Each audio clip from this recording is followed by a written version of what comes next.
Have relations now between the U.S. and China taken a big hit, frankly? No. How do you know? I know. I talked to him. I mean,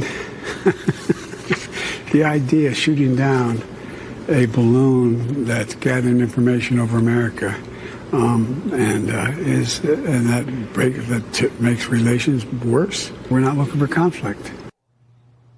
I don't know if he didn't get his B-12 shot before this interview. Honestly. So Biden and the federal government, they continue to kind of laugh off this threat from China.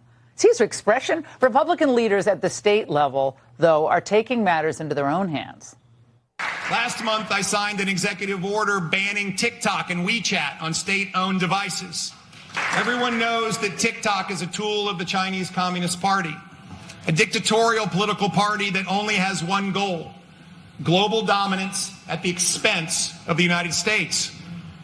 And that's not all. Ford partnered with a Chinese company in a proposal to build an electric vehicle battery plant in Virginia. But Governor Youngkin killed it, calling the project a Trojan horse for China that would undermine policy efforts to strengthen the U.S. auto industry. Absolutely right. Joining me now, Governor Glenn Youngkin, staying up late with us from Virginia. Governor, good to see you in studio. How concerning is it that it's left now to state leaders to take on China when they're buying up huge swaths of America right under our noses? Well, it starts with a clear understanding, at least from governors, that the Chinese Communist Party is trying to dominate the world at America's expense. I don't think our president understands that, or he's not willing to do anything about it. And it's left to governors to not use taxpayer money to enrich Chinese companies that are dominated by the Chinese Communist Party, to not let them buy our farmland, and to not let them have unrestricted surveillance by using TikTok. What do you think about his laughter there in that interview? What was that? I just don't think he fully understands what's going on. I mean, my business career, I had the experience of sitting across the table from Chinese Communist Party leaders. And I know what they're up to. They are trying to dominate the world. And the minute that we do anything other than acknowledge that clearly, then we are facilitating it. I mean, letting a balloon fly across the continental United States was just another chapter in facilitating what they want to do. We have got to stand up.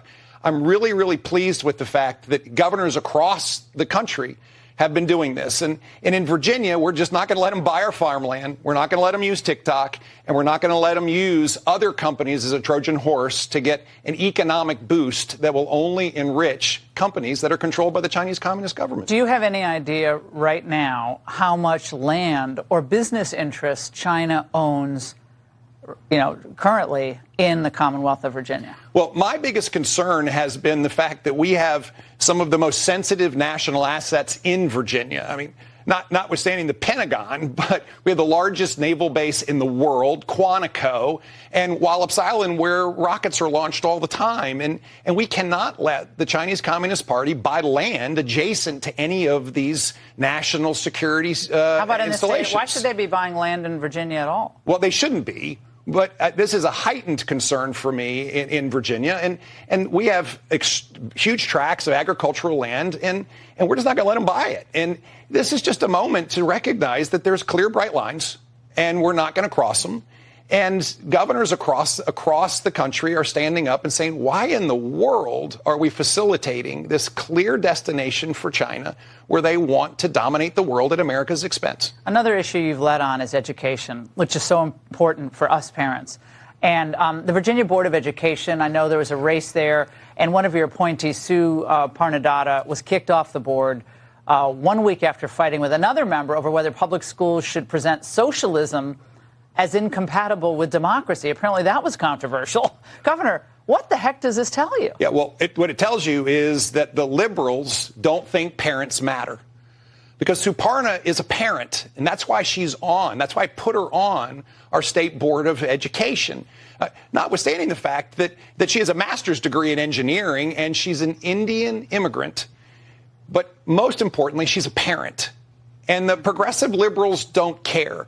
And what's stunning to me is that they'll support a board member who believes that we shouldn't teach our children about the Constitution and our Declaration of Independence. This is at the heart of the parents' movement that started in Virginia and has spread across the country, and Virginians are not having it. How many more seats do you need in the legislature to affect real change? The kind of stuff you want to do. How many more seats do you need? We need 2 Senate seats this year. All right. You're going to win them? We're going to win them. Governor, great to see you in studio. Great. Been too Thank long. you. All right. New information.